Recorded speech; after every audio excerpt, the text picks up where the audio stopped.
이 같은 사태를 지켜본 우당은 1907년 4월 달에 마침 미국에서 신학문을 공부하고 들어온 안창호 선생을 중심으로 해서 신채호, 노백린, 이동희, 양기탁, 조성환 대부분이 나중에 우리 애국운동, 독립운동에 헌신했던 지도자들이죠.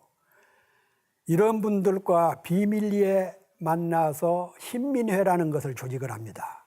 1907년이지요. 신민회는 우리 교과서에서는 그저 간단하게 신민회 비밀 조직 아무개가 조직했다고 그렇게 나옵니다만은 우리나라 근대 역사에서 근현대 역사에서 민주공화주의를 처음으로 채택한 단체가 신민회입니다. 그전에는 신민 하면은 신민, 신자, 신하신자를 썼는데 그리고 백성민자를 썼는데 이때 신민은 새로운 신자, 백성민.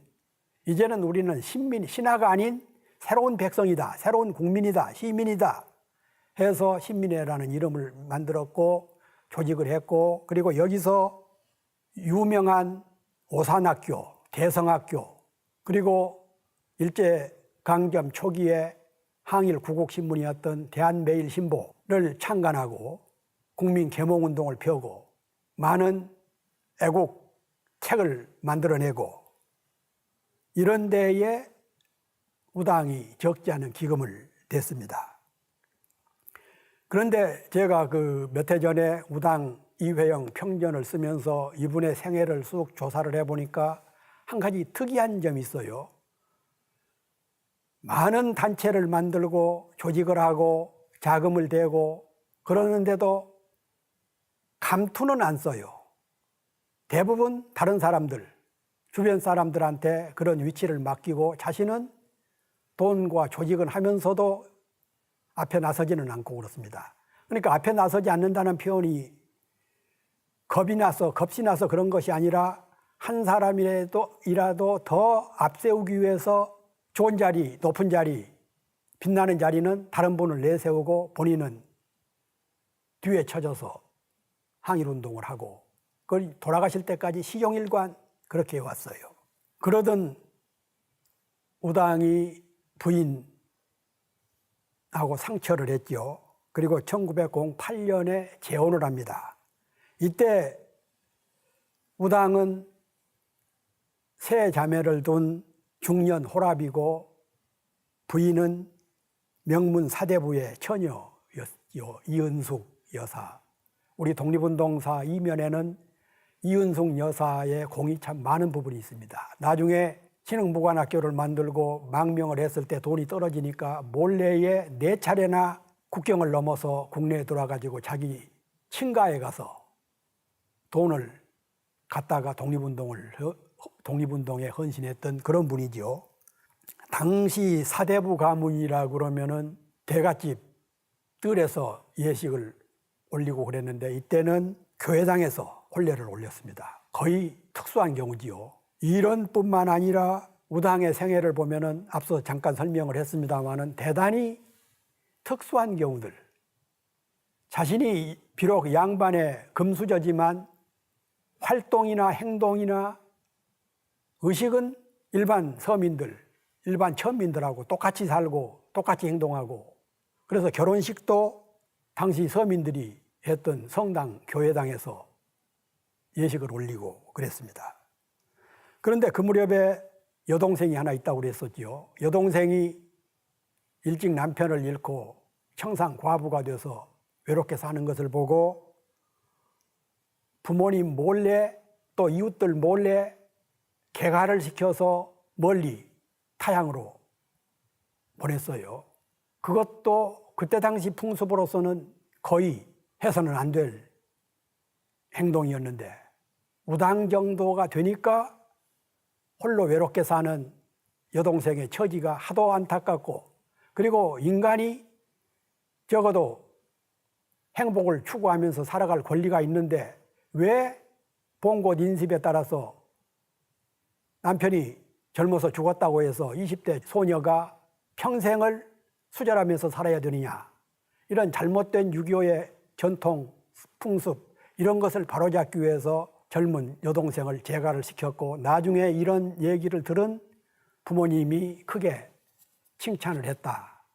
이건 한 사례에 불과합니다마는 그 우당 선생을 이해하는 데는 이런 부분도 있었다라는 것을 우리가 알게 됩니다. 조선의 통간부를 설치한 일제의 만행은 날이 갈수록 더 심해지지요. 여러 가지 조선의 군대를 해산시키고 조선의 조정의 대신들을 지네가 임명을 하고 엉터리 법을 만들고 그래서 실질적으로 조선을 거의 강탈한 수준에 이르렀을 때 그리고 잘 발달된 무기를 가지고 전국에서 일어나는 특히 삼남 지방에서 거세게 저항했던 의병을 학살을 하고 그래서 국내에서는 더 이상 독립운동이 쉽지가 않다고 판단한 우당은 만주 지역에 우리 독립군 기지를 만들어서 그쪽에다 우리 독립군 기지를 창설하는 게 좋겠다 싶어가지고 1908년 여름에 러시아령 블라디보스톡, 지금은 러시아 말로 블라디보스톡이라고 합니다만 그때는 해삼이라고 그랬지요. 해삼이. 해삼이 많이 나온다고 해서 해삼이라고 불렀습니다. 그 해삼이로 비밀리에 건너가서 처음에는 해삼이 지역에다 독립군 기지를 만들려고 생각을 했는데 그때는 러시아 지배 체제고 해서 쉽지가 않다. 그리고 그때 아까 잠깐 설명했었지요. 헤이그 특사 정사였던 이상설 선생이 국내로 못 들어오고 거기서 망명하고 있을 때 그분하고 만나서 여러 가지 독립운동 방법, 방략을 준비하다가 결국은 다시 돌아가지고 만주에다 국경 근처인 두만강 건너편인 북만주, 남만주 이 지역에다 독립운동 기지를 만들자. 그쪽에는 이미 구한말부터 우리 조선족들이 많이 넘어가 있었기 때문에 우리 민족의 집산지, 거주지이기도 하기 때문에 해삼이보다는 만주 쪽이 더 낫겠다. 이렇게 합의를 하고 다시 귀국을 합니다. 그런 사이에 1910년 8월 29일 날 나라가 일제에 의해서 강제로 병탄되지요. 우리가 흔히 합병, 합방이라는 용어를 씁니다마는 합방이나 합병은 적합한 용어가 아닙니다. 합병이라 그러면은 회사가 A 회사하고 B 회사가 뜻이 맞아서 합치는 것을 합병이라고 그러고 합방은 미국의 연합주들이 합해서 아메리카 합중국을 만들 때 쓰는 용어가 합방인데 일제는 조선을 대한제국을 합병이나 합방시킨 것이 아니라 강제로 병탄시킨 거거든요. 병탄이라는 용어는 강제로 뺏어서 합치는 거. 그래서 우리 교과서 같은 것이나 역사 참고서는 합병했다, 합방했다고 그러는데 이건 잘못된 용어인 것 같습니다.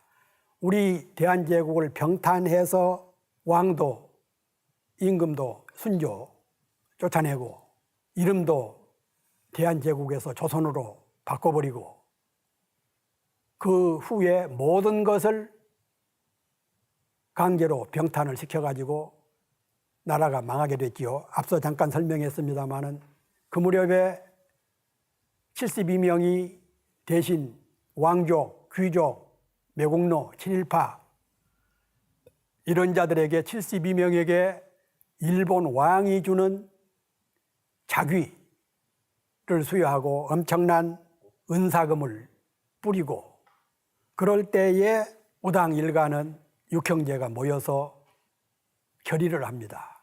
우리가 조선에서 누대를 걸쳐서 호의호식하고 잘 먹고 잘 살고 권력을 누리고 그렇게 살아왔는데 이제 나라가 망했으니 그동안에 특혜를 누렸던 것을 우리 역사, 우리 민족 동포들에게 돌려줘야 될 때가 아니냐.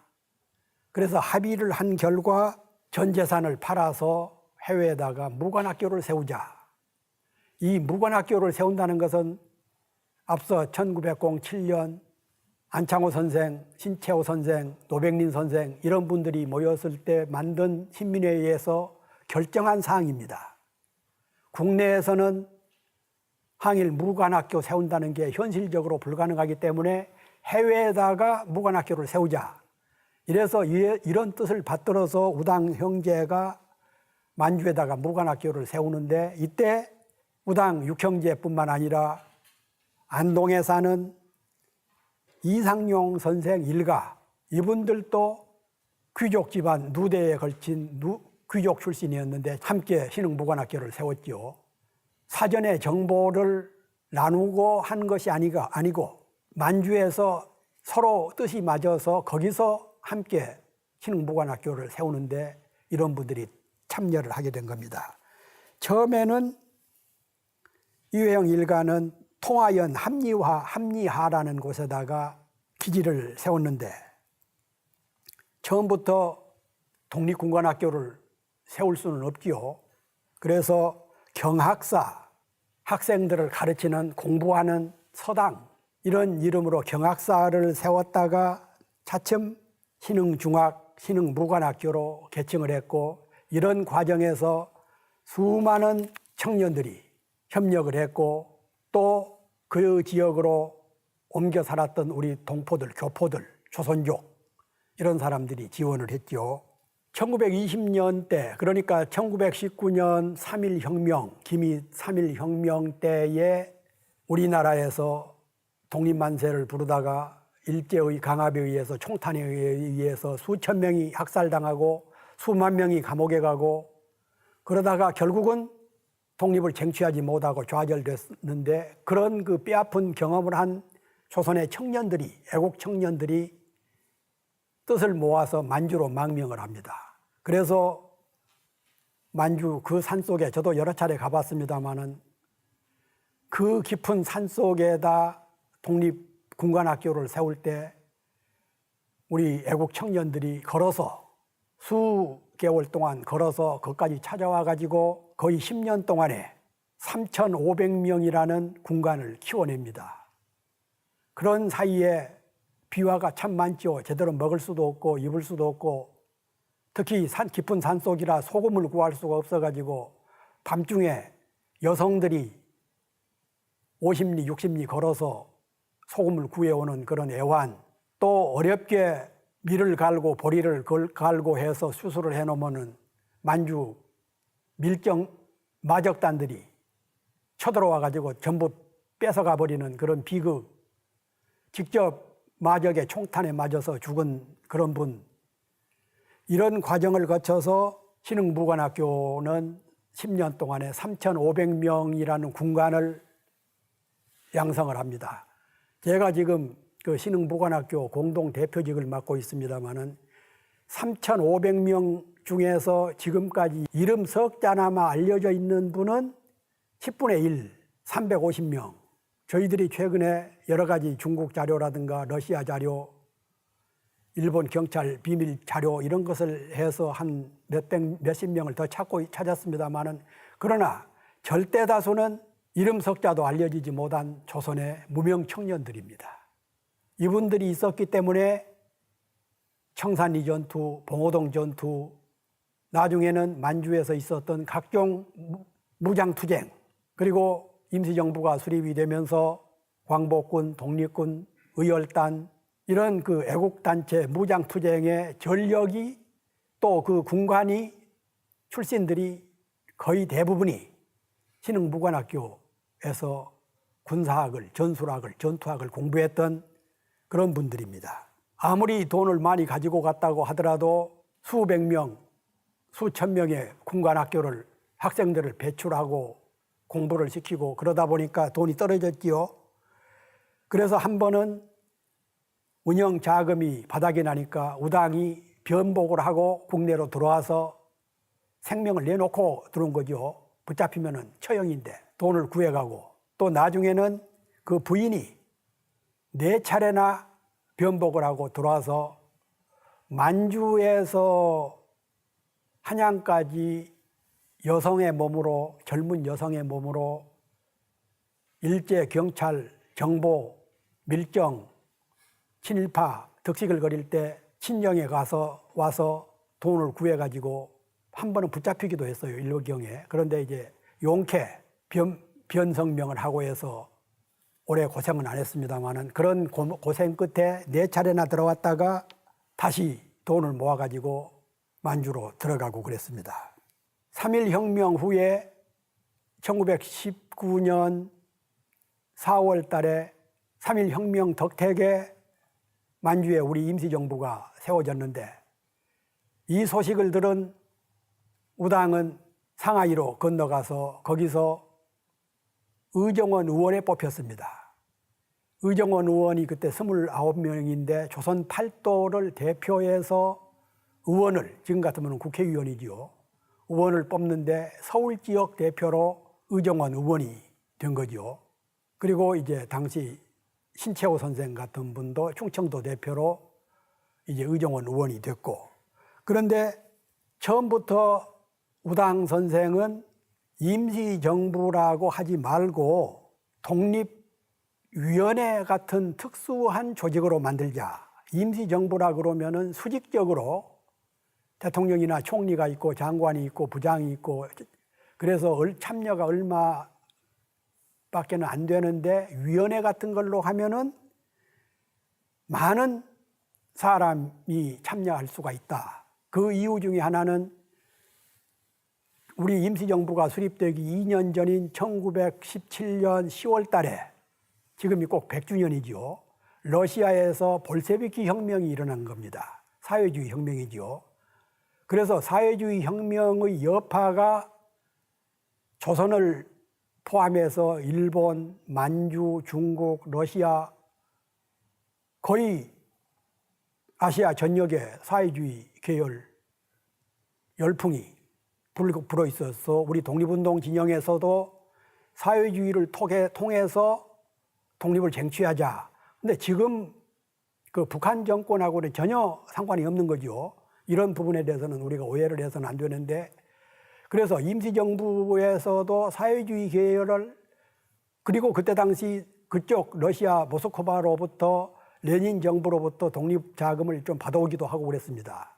이게 나중에 이제 문제가 되기도 했습니다만은, 그랬을 때에 임시정부 안에서도 민주공화주의자, 사회주의 세력, 우리가 지금은 우리가 조선 왕이라든가 이런 것은 역사의 한 장으로 끝나고 맙니다만은 1919년, 20년 그때만 해도 순종이 아직 살아있을 때고, 그래서 그 왕 세습까지는 몰라도 왕조 체제를 유지해야 된다라는 독립운동 방리학 중에는 그런 분들도 꽤 있었죠. 그래서 다양한, 그리고 전국의 팔도에서 모인 분들이기 때문에 또 만주라든가 해삼이 쪽에서 온 독립운동가들도 있고 그 미국에서 온 분들도 있고 해서 계열, 계파, 색깔이 많은 분들이 임시정부에 참여하기 때문에 이런 분들을 전부 소화시키기 위해서는 정부라는 단체보다는, 조직보다는 위원회 조직을 해야 된다. 이런 게 우당이나 신채호 선생이나 박용만 선생 이런 분들의 생각이었지요. 그러나 결국은 이제 정부 수립으로 하게 되고, 또 이제 이승만을 그 초대 국무총리로 선임을 하면서 내분이 일어났습니다.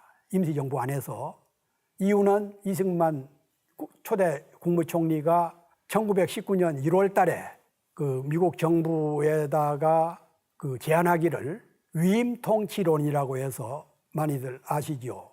일본이 가지고 빼앗아 있는 우리나라를 미국이 맡아서 관리를 하다가 어느 기회가 되면은 조선을 독립시켜달라, 이런 위임 청원서를 미국에다 보냈어요.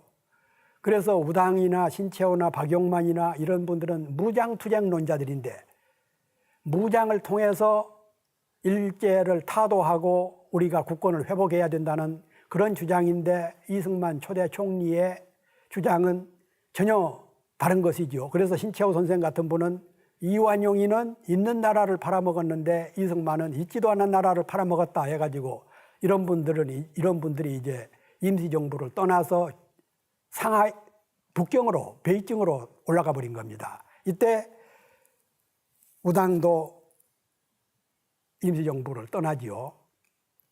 그런데 이 무렵에 베이징에는 이을규, 이정규, 유자명, 이런 분들이 모여서 아나키즘, 우리나라에서는 무정부주의라는 용어로 잘못 번역이 됐습니다마는 아나키즘, 무강권주의라고 표현해야 정확합니다. 아나키즘 운동이 상당히 치열하게 열정적으로 벌어지고 있을 때에 우당도 여기에 참여를 합니다. 앞에서 간간히 소개했던 대로 우당은 주자학을 떠나서 상당히 자유분방한 학문과 예술, 철학, 종교, 거기다가 양명학, 그래서 아나키즘적인 소양이 대단히 강한 편이지요. 그래서 이런 분들하고 당시 베이징 대학의 저명한 문학가였던, 그리고 중국에서는 지금도 혁명 문학가로 높이 평가받고 있는 루신하고 만나면서 점차 아나키스트의 사상을 갖게 되지요. 그러면서 중국의 후난성 양도천이라는 곳에다가 별도의 이상촌을 건설하자, 지배자가 없고 모두가 평등하고 모두가 더불어서 사는 그런 이상촌을 만들어서 거기서 무장투쟁 우리 군관을 새로 키우자. 그래가지고 결국은 이제 국내에서 돈을 염출하려고 사람을 보내고 했는데 염출이 안 되죠. 일제가 워낙 강하게 차단시키고. 그래서 그 이상촌 건설은 수포로 돌아갔습니다마는 바로 그 무렵에 신채호 선생, 정화암, 백정기 의사 이런 분들하고 더불어서 제중국 조선 무정부주의자 연맹이라는 것을 만들고 기관지로 정의 공보라는 책을 발간을 하고, 그러면서 이때부터는 아나키스트가 돼서 독립운동의 한 맥을 장악하게 됩니다. 그리고 바로 이 무렵에 신흥보관학교 출신들을 모아서 신흥학우회를 조직을 하고, 아들 이규학이라는 아들이 있었는데 본처에서 낳은 아들이죠. 그리고 조카 이규준, 이런 그 자식과 조카를 포함해서 비밀 지하단체 다물단이라는 것을 조직을 합니다. 우리가 흔히 독립운동 비밀단체 하면은 그 흥사단이라든가 김원봉 선생이 만들었던 단체, 비밀단체 이런 것들을 생각하는데, 그 중에서도 또 하나가 그 의열단이라든가 흥사단 이런 걸 못지않는 단체 중에 하나가 다물단입니다. 다물단은 고구려가 망했을 때 고구려 유민들이 고토를 회복하자라는 뜻으로 만들었던 비밀 조직이었지요. 그 이름을 따서 다물단을 만들었는데, 이 다물단의 비밀 책임을 맡은 게 우당 선생이고, 그래서 이 다물단에서는 김다라라는 유명한 친일파, 처음에는 독립운동을 하는 것처럼 하다가 변절해서 밀정이었죠. 중국까지, 북경까지 건너가서 우리 애국지사들을 비밀리에 친일파로 만든 그 밀정이 김다라인데, 김다라를 포함해서 이런 그 변절한 친일파들을 다물단 청년 애국단원들을 동원해가지고 처단을 했어요. 그리고는 푸젠성이라는 지역에다가 농민 자위군 운동의 비밀단체를 만들고, 그리고 상해에다가 노동대학을 설립을 해서, 그때는 이제 또 노동자들이 점차 세력을 형성하고 산업화가 진행이 되면서 노동자들이 많이 나타나고 그랬을 때죠. 비밀 노동대학을 만들려고 하다가 역시 자금이 없어서 못하고 말았습니다. 당시 베이징에는 우리나라의 독립운동가들이 전국에서, 또는 만주나 중국 관내나 러시아에 있었던 독립운동가들이 속속 베이징으로 모여들고 있었을 텐데, 베이징에 독립운동가들이 참여하면은 우당 선생이 사는 집, 그것도 전셋집이지만 전셋집에 며칠씩을 묵었느냐, 몇십 그릇의 밥을 먹었느냐가 독립운동의 연조가 될 정도로 그 집은 독립운동가의 아지트가 됐죠. 그래서 그 부인이 뜰에다가 배추를 심고 무를 심고 해서 그 독립운동 하면서 찾아오신 애국지사들을 뒷바라지를 했다. 나중에 우리에게 잘 알려져 있는 상록수의 저자 시문도 여기서 신세를 졌고, 신채호, 김창숙 선생 이런 분들도 함께 여기서 머물기도 하고 그랬습니다. 우당 선생의 아나키스트 얘기는 잠깐 말씀드렸습니다마는 정신적으로나 심리적으로 대단히 자유분방하면서도 예술 혼이 넘치고 손수, 퉁수를 만들어서 조선의 고유 음악 이런 것을 틀어 불고 찾아오는 후배들에게 민족의 예술혼을 알아야 된다. 그리고는 맹물을 마시면서라도 자유분방하고 특히 젊었을 때부터 그림을 잘 그렸는데 먹고 살 게 없고 독립운동가들이 와서 며칠씩 묵어가도 뒷바라지를 할 수가 있었던 것은 대원군의 난초, 당시 대원군이 난초를 참 잘 그렸죠. 난초는 친다고 그러는데 난초를 쳐서 팔아가지고 군자금을 대고 그 돈으로 멀리 만주 땅이나 해삼이까지 가는데 노자를 썼다. 그런 기록들이 남아있고 그렇습니다. 세월이 많이 흘러서 1931년 우당이 65세가 될 때에 일제가 만주를 침략을 하죠. 만주전쟁, 만주 침략을 해서 만보산 사건이라고 일으킵니다. 그러니까 우리 그쪽에 우리 동포들이 많이 살고 있었는데 우리 동포들하고 만주에 있는 중국 사람들하고의 감정을 악화시키기 위해서 만보산 사건을 일으켜서 서로 양민족이 싸우도록 만들었지요. 그래서 우리 동포들이 많이 희생이 되기도 했고 심지어는 우리 국내까지 당시 중국 사람들이 우리 인천 같은 데 많이 살고 있었는데 만주에서 우리 동포들이 중국 사람들한테 학살당했다는 소식을 듣고 조선 사람들이 국내에서 만주인들을 쫓아가서 두들겨 패기도 하고 그런 보복을 하고 그래서 두 나라 국민 감정을 악화시킬 때 이런 것은 전부 일본의 농간에 의한 거다 해가지고 만보산 사건에 대한 그런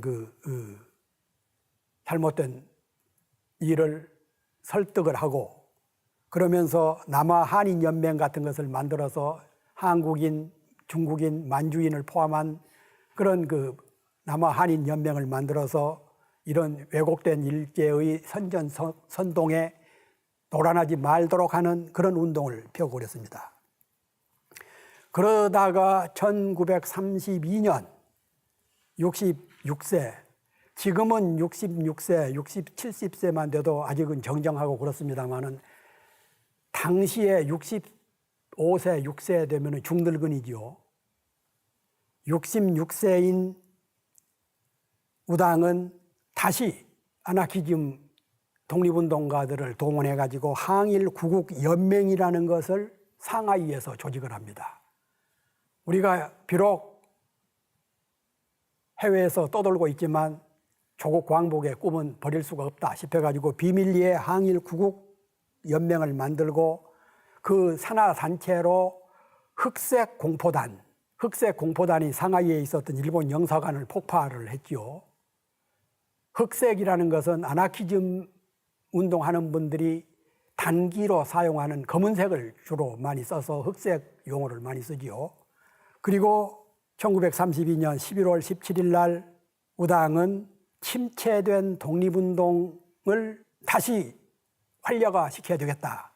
1932년만 되면은 일제가 만주를 침략하고 거기다가 괴뢰정부를 만들고 조선에서는 창씨개명을 하고 국내에서는 의병은 씨도 없이 말려버리고 그래서 거의 일제가 천하를 장악했을 때인데 이대로는 방치할 수가 없다 싶어가지고 상하이에서 다롄으로 중국 대련이죠. 대련으로 비밀리에 떠납니다. 그쪽에 있는 중국 만주 쪽에 있는 우리 독립운동 지도자들을 만나고 그러기 위해서 비밀리에 떠났는데 이 정보가 그러니까 우당 주변에는 항상 밀정들이 득식을 거렸죠. 이 정보가 새나가 가지고 대련에 도착하자마자 일본 수상경찰에 체포가 됩니다. 그래서 온갖 고문을 다 당하죠. 66세가 된 노인에게. 만주에 가서 누구를 만나기로 했느냐. 그 비밀 조직을 대라. 끝까지 함구를 합니다. 그리고 거기서 운명을 하죠. 망명한 지 22년 만에 67세 때 그 다롄에서 망명 22년 만에 혼자서 감옥에서 그 험한 고문을 당하고 끝내 동지들을 불지 않고 거기서 숨을 거둡니다. 우리가 다 아시다시피 그 다롄 감옥은 신채호 선생이 10년 감옥살이를 하다가 8년 만에 거기서 옥살을 했고, 그 이전에는 안중근 의사가 이토 히로부미를 했다가 거기서 1910년 3월 26일 날 31살에 거기서 처형을 당했던 그 장소지요. 바로 여기서 이 감옥에서 우당 이회영 선생은 67세를 일기로 해서 파란만은 삶을 접습니다.